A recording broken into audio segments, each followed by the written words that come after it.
রাহুল নামে এক গরিব ছেলের স্কুলের ভর্তির টাকা জোগাড় করতে পারছিল না।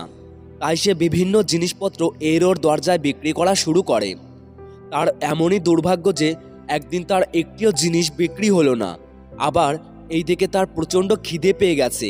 সে ঠিক করে এবার সে যেই দরজায় যাবে তাদের বলবে তারা যেন কোনো জিনিস না কিনলেও তারা যেন তাকে এক মুঠো খাবার দেয়। একটি বাড়ির দরজায় গিয়ে যখন সে টোকা মারল, একজন মেয়ে এসে দরজাটি খুলে দিল। মেয়েটিকে দেখে ছেলেটি ঘাবড়ে গেল। সে খাবার চাওয়ার পরিবর্তে এক গ্লাস জল চেয়ে বসল। মেয়েটি বুঝল ছেলেটি ক্ষুধার্ত, তাই সে একটি বড় গ্লাসে ভর্তি দুধ এবং অন্য গ্লাসে জল নিয়ে আসে। ছেলেটি কিছু না বলে মেয়েটির হাত থেকে দুধের গ্লাসটি নিয়ে ধীরে ধীরে পান করে এবং তারপর বলে, কত টাকা দিব? ছেলেটি মেয়েটিকে জিজ্ঞাসা করল। মেয়েটি বলল, টাকা? কিসের টাকা?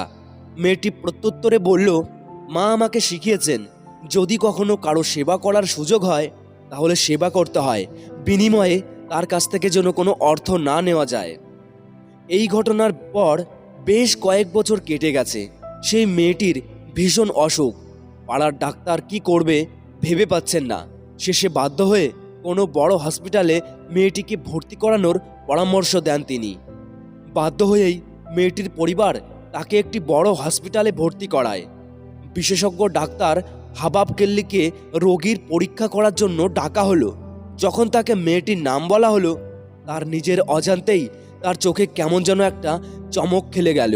তিনি তাড়াতাড়ি নিজের কেবিন থেকে বেরিয়ে সেই মেয়েটির বেডের কাছে গেলেন। মেয়েটিকে দেখে তিনি প্রথমবারই চিনতে পারলেন। ডাক্তারবাবু ঠিক করলেন তিনি মেয়েটির জীবন বাঁচানোর জন্য সর্বোচ্চ চেষ্টা করবেন। তার সেবায় মেয়েটি কিছুদিনের মধ্যেই সুস্থ হয়ে গেল। ডাক্তার হসপিটালের অফিসে গিয়ে সেই মেয়েটির বিল নিয়ে নিলেন। সেই বিলের নিচের একটি কোণে কিছু একটা লিখলেন।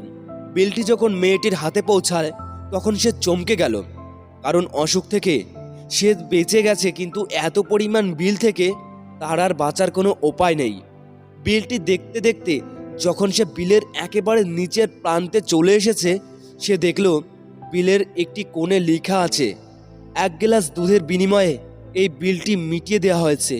নিচে রয়েছে ডাক্তার কেল্লির হস্তাক্ষর। খুশিতে নিজের অজান্তেই সে মেয়েটির চোখ দিয়ে 2 ফোঁটা জল বিলটির উপর পড়ল। মেয়েটি তার 2টি হাত উপরে তুলে দিয়ে বলল, হে ঈশ্বর, আপনাকে অসংখ্য ধন্যবাদ।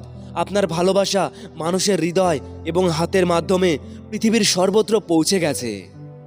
শিক্ষণীয় নীতি কথা কি জানো তো গাইস? এই শিক্ষণীয় গল্পটি থেকে একটাই কথা উঠে আসে, আর সেটি হলো মানবতা।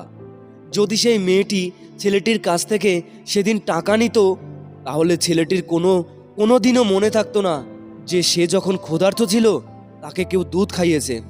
উদাহরণস্বরূপ আপনি নিজেই ধরুন না, আপনি অনেক ব্যাগ নিয়ে রাস্তা দিয়ে হেঁটে যাচ্ছেন, হঠাৎ কেউ এসে আপনাকে সাহায্য করলো, আপনার 2টি ব্যাগ সেও নিল।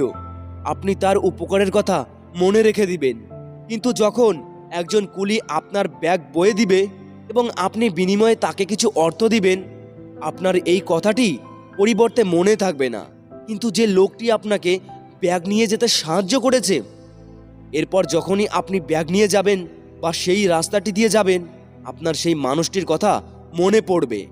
সুতরাং সব কিছু অর্থ দিয়ে কেনা যায় না, আর অর্থ দিয়ে কেনার সামগ্রীর কথা মনেও থাকে না, কিন্তু মানবতার খাতিরে যা পাওয়া যায় তা সারা জীবন মনে থেকে যায় এবং নিজের অজান্তেই ঈশ্বর সেই প্রতিদান সুদে আসলে দিয়ে দেন। তাই সুযোগ পেলেই সাহায্য করতে ছাড়বেন না, কারণ সাহায্য করার সুযোগ বারবার আসে না।